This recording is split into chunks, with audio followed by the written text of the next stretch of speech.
हरे कृष्णा। आइए आज हम एक भक्त की कथा श्रवण करते हैं, जिससे हम यह जान सकेंगे कि हमें अपने धन का उपयोग कहाँ करना चाहिए, जिससे कि श्री ठाकुर जी उस भेंट को स्वीकार कर सके। एक सेठ थे और उनके पास एक व्यक्ति काम करता था। सेठ उस व्यक्ति पर बहुत विश्वास करता था।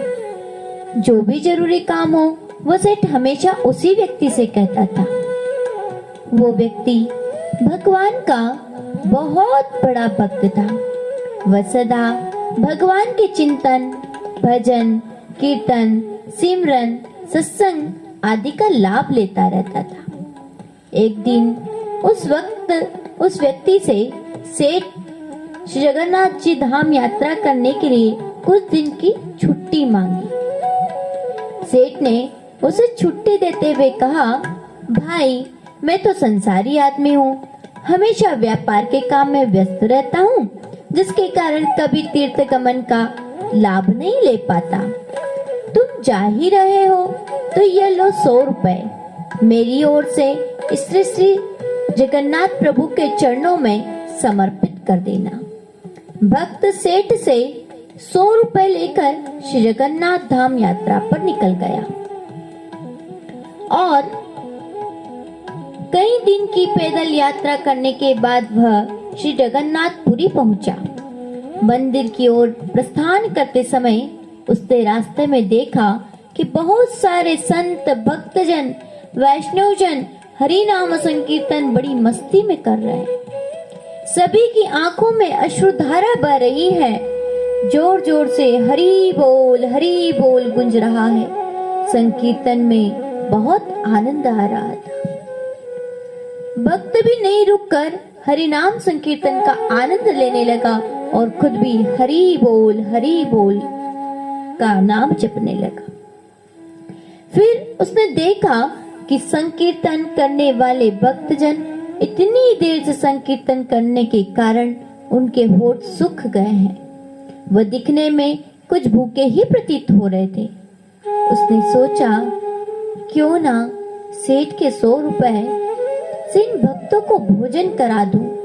उसने उन सभी को उस 100 रुपए में से भोजन की व्यवस्था कर दी। सबको भोजन कराने के बाद उसे भोजन व्यवस्था में से उसे कुल 58 रुपए खर्च करने पड़े। उसके बाद 2 रुपए बच गए। उसने सोचा, चलो अच्छा हुआ, 2 रुपए जगन्नाथ जी के चरणों में सेठ के नाम से चढ़ा दूंगा। जब सेठ पूछेगा तो मैं कहूंगा वह किस पैसे चढ़ा दिए। सेठ यह नहीं कहेगा 100 रुपए चढ़ाए। सेठ तो पूछेगा पैसे चढ़ा दिए, मैं बोल दूंगा पैसे चढ़ा दिए। झूठ भी नहीं होगा और काम भी हो जाएगा। वह भक्त श्री जगन्नाथ जी के दर्शनों के लिए मंदिर में प्रवेश किया। श्री जगन्नाथ जी की छवि को निहारते हुए अपने हृदय में उनको विराजमान कराया।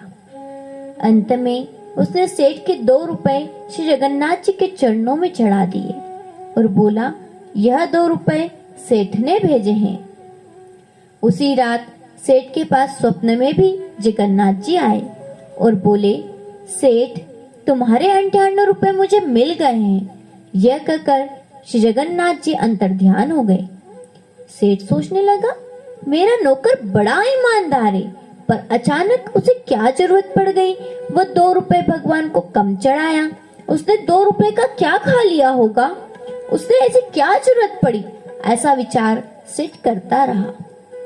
काफी दिन बीतने के बाद भक्त वापस गांव आया और सेठ के पास पहुंचा।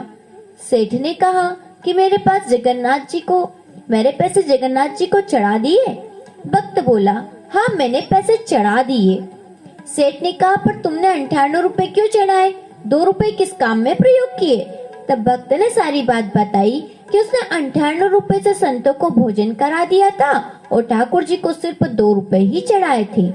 सेठ बड़ा खुश हुआ। वह भक्त के चरणों में गिर पड़ा और बोला, आप धन्य हो। आपकी वजह से मुझे श्री जगन्नाथ जी के दर्शन यहीं बैठे बैठे हो गए।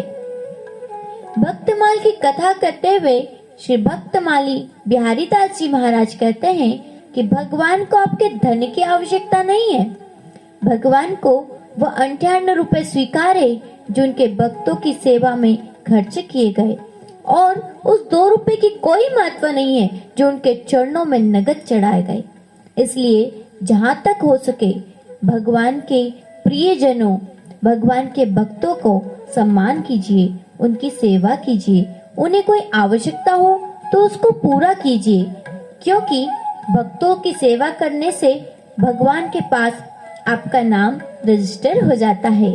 हमने बहुत से भक्तों की कथाएं पढ़ी, सुनी और आत्मसात की है। अंत में यही निष्कर्ष निकलता है कि जो भगवान के भक्तों की सेवा करता है, भगवान के भक्तों की मदद करता है, श्री ठाकुर जी उसे पहले दर्शन देते हैं। इस कथा में भी भक्त के मालिक सेठ जी को श्री जगन्नाथ जी ने स्वप्न में दर्शन दिया। इस प्रकार भगवान श्री कृष्ण कहते भी हैं, साधुवो हृदयम मह्यम, मैं साधुओं के हृदय में वास करता हूँ। आइए जानते साधु कौन से। साधु वे जो निरंतर भगवान के श्री चरणों का ध्यान करते रहें, निरंतर उन्हीं के नाम का संकीर्तन करते रहें, निरंतर उन्हीं के नाम को जपते रहें। ऐसे साधु भगवान को अत्यंत प्रिय होते हैं। बोलिए भक्तों और भगवान की जय।